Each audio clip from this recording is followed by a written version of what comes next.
Hello everyone, it's Shane Kanto, your Wasteland reviewer, and I'm here to review the new animated DC film, Justice League Crisis on Infinite Earths, Part 1.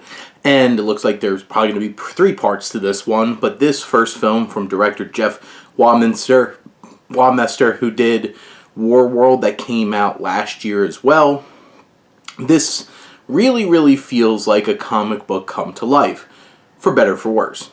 And I think the challenge of this is you're dropped in and there's a lot going on. There's a lot of characters introduced and there's a lot of ideas that are introduced that don't really get a whole lot of time to breathe. You're just like, accept it.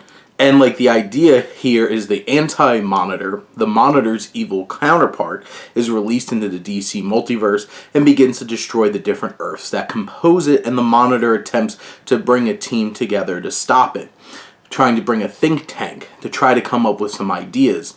And you have Barry Allen, Matt Bomer's Flash, who's at the center of this, who I think they did a lot of great character work with Barry Allen here, and that added depth to this. So it's not just, oh my god, look at all these characters doing all these crazy things. You actually have some growth, you have some character, you have somebody to latch on to and really feel connected to. And I think Matt Bomer does a really good job portraying Barry, bringing that emotion and bringing those layers to the character.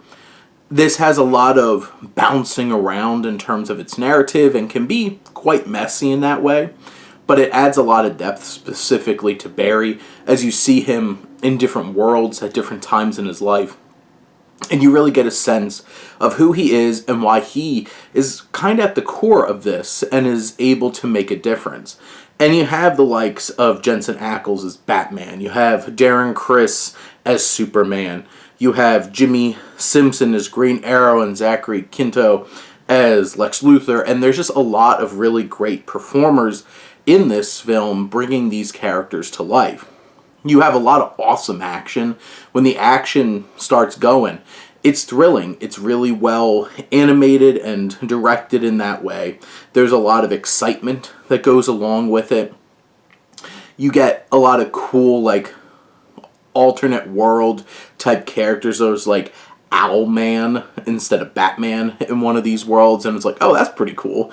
And you have all these different kinds of world building. I do still feel like this is a big ask for somebody who's not a big DC fan. So like this really is not made to be accessible outside of like DC fandom. So just know that going in, unless you want to do a whole bunch of research. But it's one of those kinds of things where it has this very specific animation style. It works well for what they're doing in this film. It has some great action. It has a great central character in Barry Allen with a lot of depth to him, and you really connect with him. And yet again, it does feel like it's just the first part in a story. So does it have the most satisfying conclusion? Not really. It gets you to a point, it's like, well, there's so much more than that.